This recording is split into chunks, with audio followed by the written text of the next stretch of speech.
Bonjour à tous, eh bien tous les lundis j'essaierai de poster une petite vidéo pour qu'on travaille dans nos cahiers en autonomie. Alors pour les moyens c'est celui-là qui est vert et pour les petits c'est celui-là qui est orange, d'accord? Et alors je vous posterai d'abord la vidéo des petits et à la suite la vidéo des moyens. J'appellerai ces vidéos cahiers en autonomie. Tous les lundis, je poste la vidéo du travail en question. Et puis, vos enfants, comme ça, ils ont la semaine pour le faire. Ou plusieurs jours, si le travail il est un petit peu long et qu'ils demandent de le faire en plusieurs fois. Et surtout, pour bien mettre leur travail en valeur, vous n'hésitez pas à me remettre la photo quand ils ont terminé. Merci, bon travail!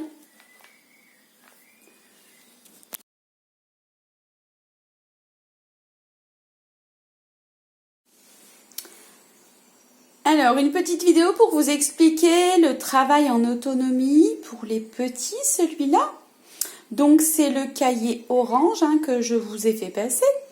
On va commencer par le dinosaure. Le dinosaure, il est dans sa cage.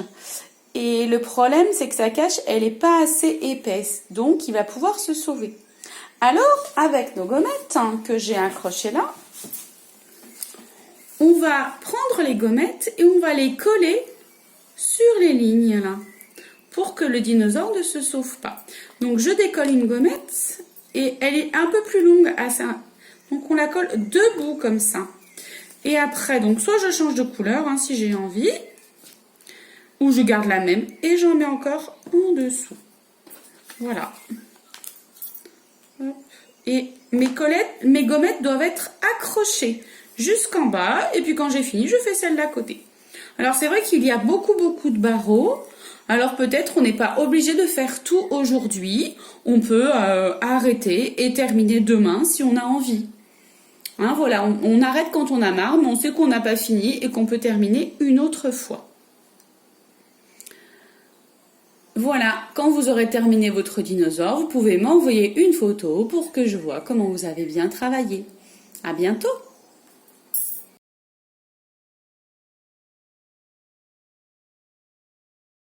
Alors, on a déjà fait ce travail dans le cahier, mais c'était pas c'était avec les animaux, regardez.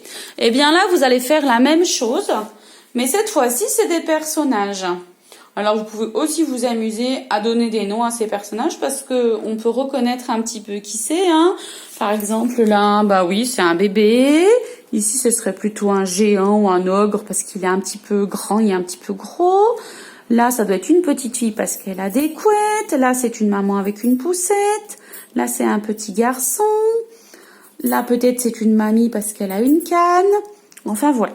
Mais après, ce qui est difficile, c'est de les retrouver dans nos gommettes et de les mettre exactement à la bonne place. Alors, vous commencez par celui que vous voulez. Alors, je le décolle. Alors, vous vous souvenez, pour décoller, on peut plier un petit peu la gommette, le papier. On fait tout doucement parce que c'est assez fragile. Et quand je l'ai sur mon doigt, eh bien, je la colle exactement à la bonne place. Et je continue. Donc, ce travail comme ça, il vous fait bien bouger vos doigts. Puis, vous devez être bien précis. Et après, quand on écrira, vous serez encore plus fort. À bientôt!